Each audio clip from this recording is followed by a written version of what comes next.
Magandang araw po mga kabaling cooks. For today's video, magluluto po tayo ng hipon pero syempre hindi naman sinigang. Para naman po maiba, magluto tayo ng creamy curry shrimp.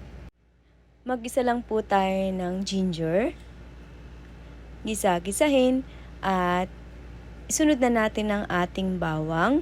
Gisa-gisahin din ang ating bawang. Bawang pa lang, ulam na. Ang ating sibuyas. Matapos mag-isa ang ating ginger, bawang at ang ating onions, pwede na nating ilagay ang ating curry powder.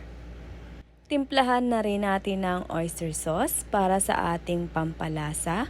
I-mix lang ang ating mga ingredients at ilagay na natin ang ating coconut milk at halu-haluin lang at timplahan na ng black pepper, asukal at muling halu-haluin upang ma-mix na ang lasa sa ating gagawing sauce.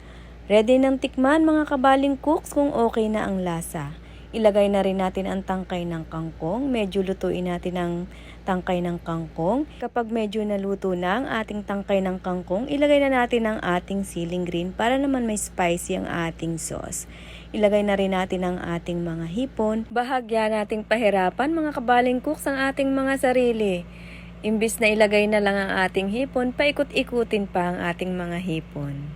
O, diba mga kabaling cooks, maganda namang tingnan. Kapag medyo luto na po ang ating hipon, ilagay na natin ang dahon ng ating mga kangkong. Takipan ulit ng 1 minuto at matapos ang 1 minuto at medyo luto na po ang dahon ng ating kangkong, siguraduhin nating malalagyan ang lahat ng dahon ng kangkong ng ating ginawang sauce. O, diba mga kabaling cooks, bagong recipe na naman. Kaya ano pang hinihintay nyo? Try nyo na. It's alright. Thank you. See you next post.